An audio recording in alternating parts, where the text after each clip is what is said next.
Hi, my name is Matt Wisdom. This is for Rock Theme magazine, and this year we're celebrating our 40th anniversary. We've got a man here who certainly needs no introduction, and I've lost count of the amount of bands you played with, Terry. I'll have a go, not in any order. The Clash, Black Sabbath, Hanoi Rocks, Generation X, Billy Idol solo. Go on, keep going. Johnny Thunders.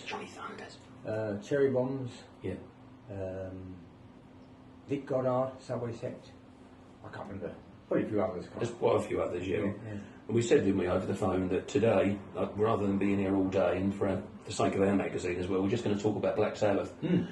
The other reason I wanted to do it was I was looking through the internet as well, in that a lot of other people have had a bit of a say about that period, but nothing from yourself, and that's why I was interested to hear your point of view on it, and what you thought of it. Well, over the last, God knows how many years it's been since that time, I've had times when I'm really busy doing things outside of music, and I've been too busy to bother doing interviews. Other times I'm doing them now because I'm doing a podcast, so that's my new thing. So I've come back in. So I'm doing. That's very good, by the way. Yeah, thank you. So I'm back in the game, so we can talk about it now. That's good. I still remember it all. Well, that's really good. Yeah, it's because I don't know whether it was directly before, but I think you were with Hanoi Rocks just before Sabbath, roughly, weren't you? Yes. Yeah. Around that period of time. So the obvious first question is, how did they contact you? How did it come about?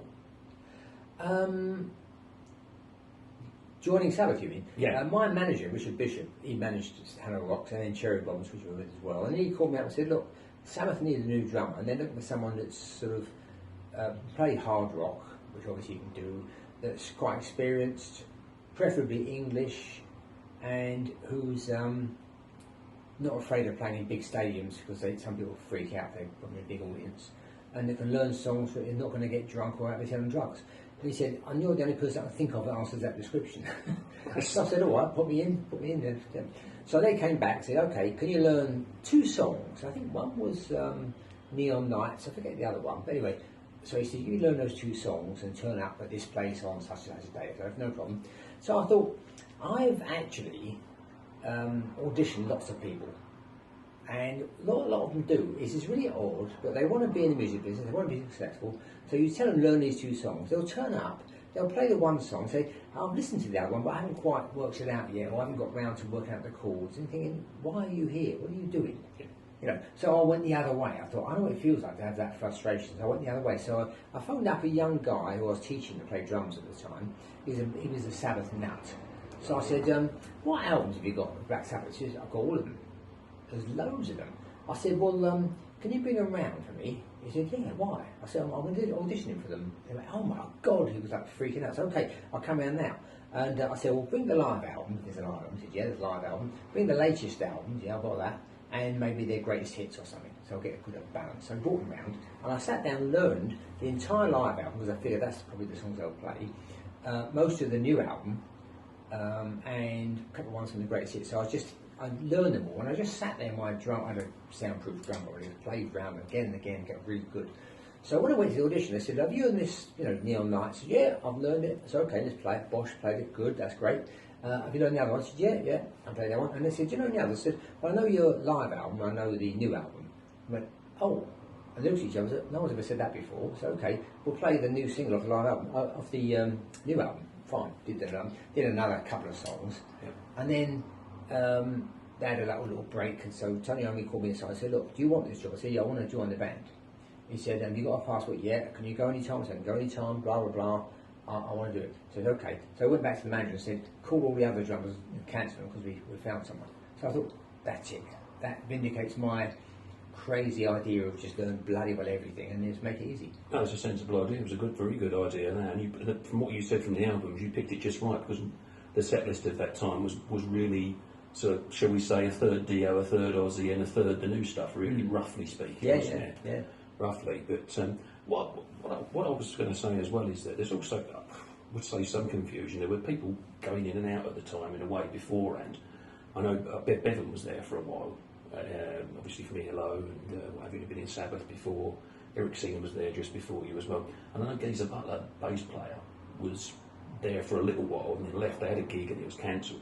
Did you come into contact with any of them at the time, or was that completely finished at that point? I met Geezer, but not not whilst working with the band. He just came round socially to see Tony Iommi, so I met him there, had a chat with him there. But I can't remember what we were doing there at the time.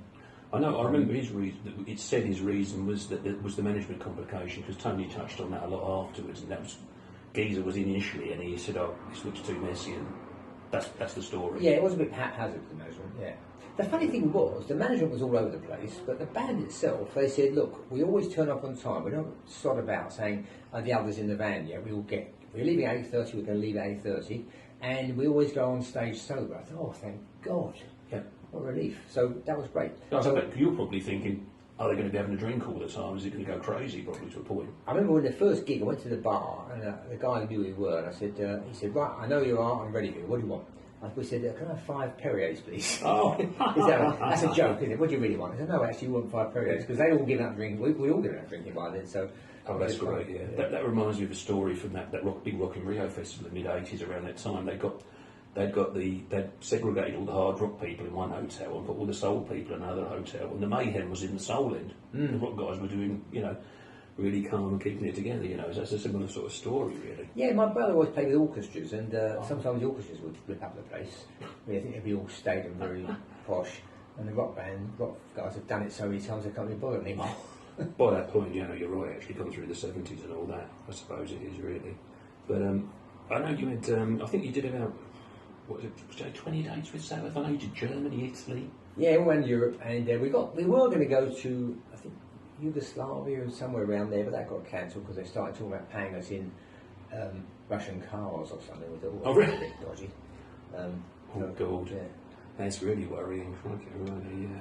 But it was also as well, you did South Africa, which we mentioned earlier as well, which was a bold step at the time, wasn't it? And, yeah. Well, it's an interesting one because there was a lot of argument that we shouldn't go there. And I'm thinking, well, I don't know about that, because if you've got a place which is racially segregated, and the whole world, from my point of view, is racially segregated anyway, the worst thing you can do is not go there, not talk to them, not get involved in any way. make it even worse. Yeah, you cut them off and keep them where they are. If you go there and start saying, why is this and why is that, then you move them into the 20th century. And also, Paul Simon did an album with some South African musicians, which were fabulous. What's it called, that album? Graceland, yeah. Fabulous playing. What a great band. And if he hadn't have gone there, those people would never have been discovered. And people were slanging him off. We should have gone to South Africa and make the album. I think, well, God, you want to just keep them in slavery forever. He was just being inclusive, wasn't he? That's the word they use nowadays. You really can't win some of these people. They're so offended by everything and so determined to make a big fuss about nothing. It's one of the things of today, isn't it, really? But yeah, so when you first started playing, the first couple of gigs, did it hit the ground running, do you think, with Sabbath, or did it take a few to... I think we hit the ground running. We rehearsed a fair bit. We rehearsed fairly hard, and the bass player and the keyboard player and the singer and Tony had all been playing together quite a lot, did the album. And that was Joe Burt on bass by that time, and obviously Jeff Nichols as well on keyboard, yeah. So I just jumped in with the drums, and I'd learned all the songs, and so a couple of days rehearsing, we were good to go. Yeah. But it does get better. When you keep doing gigs, they get better. Yeah, that's right. It was, because I know Joe Burt came in quite late, didn't he? Because initially your first couple of gigs was Dave Spitz on bass, That's Dave Spitz, yeah. He was a funny character. And he's now, I think, don't quote me, I think he's now a lawyer in America. Is he? He's a lawyer, yeah. I can imagine that, actually, you said it. Yeah, he was a bright guy. Or whatever the word is for it over there. That's the closest one I can think of, the English version.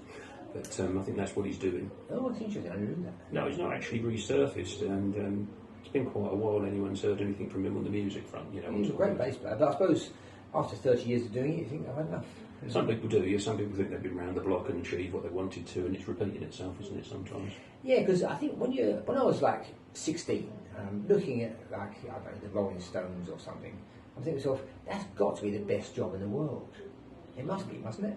I mean, I was only 10, and a little girl at primary school said to me, "Have you heard the news? It's terrible." I said, "No, what's the news?" She said, "Well, they searched Mick Jagger's house for drugs, and they found a naked lady in his bedroom." So I said, "Oh, that's terrible."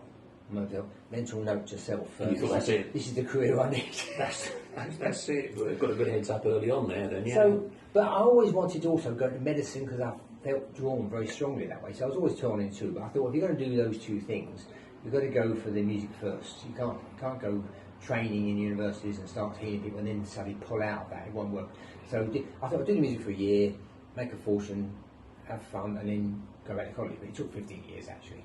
Yeah, so how did you get on with Tony Martin? Because Tony's such a great singer, isn't he? Oh, his voice is he doesn't speak the way he sings. When he speaks, he sounds very very humble sort of guy, and very, I don't know what the word is. Self-effacing. Yeah, and he's got a kind of almost childish kind of thing to his character. He does like a joke in that, doesn't he? Yeah, he's very jocular and fun. And when he gets on the microphone, this roaring, savage, powerful voice comes out. So you wouldn't expect him to sing like that, but then you get that with singers. Some singers don't sound like they sing when they speak. No, that's right. Obviously, it's the old cliche of you can, in a sense, be another person when you're up there. It's kind of got that theatrical element as well, hasn't it? Absolutely, yeah. And I spoke to Tony actually not that long ago, and he's still Martin. Yeah. Oh, did you? Oh, both actually, yeah. Oh, nice. And Tony, yeah, Tony Martin. He's on. I'm going to get him on my podcast to talk, but he said I'm on tour till I think August or something. So I thought, I should come and call now. He's probably come back now. Yeah, no, that's right. Everyone I talk to, they say, "Oh yeah, I'll do it, but I'm away for 3 months." He said, "Oh, okay." Catching with the ball. Yeah, no, that does happen in the chunks, doesn't it, like that? But I know Tony Martin, he did an album just a couple of years ago, didn't he? A new one. Oh, he's always doing something. Yeah. And Tony Iommi's got a new one out now. Yeah. A new one, that's the first solo one for a very long time. So it's, we just said earlier, actually, that's often said about Tony Iommi, you found him to be very, fair but very workmanlike. He was very sort of methodical. He works hard. He gets the job done. He doesn't like it when things don't go right, but otherwise he's all fun. Otherwise, the very first gig I ever did, I'm on the stage. We start the gig, and I was never very nervous on stage. I'm used to it, but still, it's the first gig with them. Everyone's there, both companies there, and the management's there, and I'm playing away. And in the first 15 seconds, I said, okay, I can hear everything I need to hear. The drums are sounding right, everything's where it should be, good. The beat, the speed of the song is right. So I'm thinking, okay, this is all right. I look up, and Tony Iommi is standing in front of me, looking back to the audience, looking at me, with a plectrum, a guitar pick bounced on his nose. Oh, really? I thought, what the hell is he doing? And he's doing this, and it fell off. It fell off. Trying to bug you off. Yeah, I don't know what he was trying to do, but it was quite nice. It made me think, oh, well, he's not worried, I'm not worried. We're having fun. Yeah, that's right. That's absolutely right. He's. I know that, I don't know if he's still got it, but I know he's been in that same house for a long time. Someone, a roadie for Sabbath, it might have been around the time you were there, said to me that Tony used to have koi carp in the tank, but it was built in the floor, I think. Oh, I think that's a house in Birmingham. I think he's moved from there now. Right, okay. He's gone somewhere in Oxfordshire or something like that. Oh, right. But, he had, I went to his house once, actually, it's a funny story, and it was, there were gates, and there were double gates to let a car in. They were shut, they were locked, and then there was a gate you could walk through. So I thought I'll just park my car outside and walk, and it's about, about 80 feet to the house maybe. So I started walking there, and then he had a Rottweiler called Bolo, after Bolo in Into the Dragon, the Kung Fu guy, musty guy. Yeah. And Bolo came out the side, he looked at me, and I'm thinking, well, he's met me before a couple of times, so he should be alright. And I carry on walking, and then I get to about 50 feet away, and then 2 more Rottweilers appear with him, so now I've got a pack. Now I'm halfway to the door, thinking, well, the postman must come and deliver a letter, so it can't be that bad, so it should be right. So I just carry on walking confidently, act natural. Yeah, don't look at them. Yeah. And I'm about 20 foot away, and then they all start growling, really deep growl Rottweilers have. Threatening. Oh, Christ, anyway, so I carry on walking, and I got to about 10 foot from the door, and they were growling louder, and taking 1 or 2 steps in my direction. Then it hit me that if I run, it's a really big house, so if I run to the front door, even though they're faster than me, I can get to the front door before they, can get to me. So I break into a sprint, run to the front door, and then of course they go mad, bark and running towards me. And then I thought, I hadn't thought this through properly, because I put my hand on this porch door. I think if this porch is locked, I am literally dog meat. And I pulled it open, jumped in, and it was half a second they were there. Really? And all I could see was teeth and said, Anyway, so I thought, good, I've done that. So I rang the doorbell. No answer. Oh no, so you're stuck in the lobby. So I thought, okay, if I have to sit here for 3 weeks, I'm not going back out there again. Absolutely. And he turned up 5 minutes later. He said, oh, sorry, I was just been in the video store, because in those days you bought a video, took it back. And I said, those dogs are a bit lively. He said, oh, they wouldn't hurt you. I thought, well, I'm not sure about that. They were. Absolutely. Anyway, that was it. Crikey, yeah, because I know just as the album you were touring with at the time was with The Eternal Idol, wasn't it? Yeah. And that's extremely good. It's 2 overlooked, very, very good. Yeah, well, I never know what other people listen to because I've got my own favourites of songs and of albums, but I don't know what the world thinks. I never look up sales figures. I just play what I like. You know. That's right, yeah. And so when it was nearing the sort of the time, you were there, give or take, because you did a little charity gig at the end, didn't you, in Oldbury? And then you had a few songs, didn't you? Yeah, what was Early that 88. about? Yeah, it was a charity. I can't remember what the charity was now. Yeah. But so when it was getting towards that period of time, did it sort of just drift off, or was there any talk of doing an album? Was there any sort of forward talking at that time? Or? Yeah, there was talk, but the management was screwing up, and I think they kind of Tony thought it was time to get rid of the manager. Mm-hmm. Try to get another guy. I took my manager along and said, look, see if you can do it. He said, I'll take this over. And then very quickly, a couple of weeks in, he got really, really ill. I mean, he was in hospital with pneumonia for weeks. They thought he might die. So, of course, that all went apart, and then they found something. So it's a bit of a mess there all round, really, unfortunately. It was just unfortunate. Yeah. And then we all went our separate ways after that. Because I remember you had the Hammersmith Odeon gig penciled in, which was Christmas '87. And I know that because I got right to the door and found out it was cancelled, me and my two friends. So we got all the way there. But according to Tony, your gear was held up in Europe, wasn't it? Oh, that's right. I forgot that. Said It got stuck in Europe. They got stopped there, yeah. And then, actually, I went to Hammersmith Odeon once to see Alice Cooper. And I walked in the door, or up the steps, or whatever it is, and I thought, it's so funny going on here, because I was the only white person there, and I thought, that's strange for Alice Cooper. And when I got in there, I realised I'm in there the wrong day. It's, what's his name? Oh, I forgot his bloody name. Black singer, I can't remember his name. Don't know. He's dead now. I don't know, but good choice with Alice Cooper. He's amazing. I saw him the other night. He had this Hollywood Vampires band. Oh, did you go to that? Yeah. Oh, great. I saw the first gig, and it was Alice on vocals, Johnny Depp guitar and vocals, Joe Perry from Aerosmith, and a bunch of others there. A really good gig, and it was interesting what they did because they did a lot of different songs, like Alice songs and from the new album, I guess, from their album. But then they did a whole load of tributes to dead and departed rock stars. So they did a Johnny Thunders number, and they did a Doors number, and all sorts. And they were putting all these wonderful graphics and pictures up on the wall behind them while they were singing these different songs. Really nice gig. Yeah, that's excellent, yeah.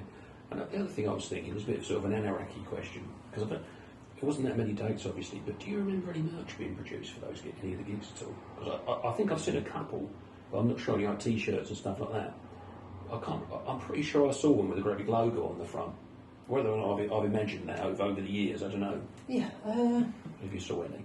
Yeah, I think it was merch, but I can't remember much about it. No, just the usual stuff at that point. It used to be, a couple of T-shirts and a program, didn't it? Yeah, in them days it was T-shirts. They had all kinds of weird stuff, and they had hats and gloves and bags.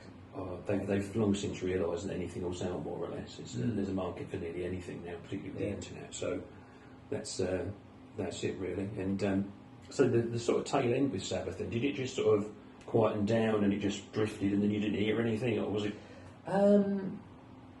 Yeah, that was kind of the time I was leaving the music business. I left after that. I left the business. Getting towards that point, yeah. I was just growing and growing, thinking that I need to do something else. And I went to college and studied to be a chiropractor for 5 years. So that was my direction. And when I came out of that, it's a funny story actually. I came out of that, graduated. But when I went to college, first year, I didn't say anything about my being a musician. I thought they might think I'm a nutter, so I didn't mention it at all. And then in the second year, Should I Stay or Should I Go by The Clash, I was on the video for that, and it came out and it re-released, and it went to #1 for about 3 weeks. So my face was on the TV all the time, and people were saying, "You look a lot like that bloke on the TV." Like out of The Clash, yeah. Yeah, so I said, "Well, yeah, that's me actually, yeah." And they're like, "That's a bit odd, you never told us that," and it was just a bit strange. So, you couldn't make that up. We'll talk about timing. So you can't win whatever you do, really. No, that is very true. It is.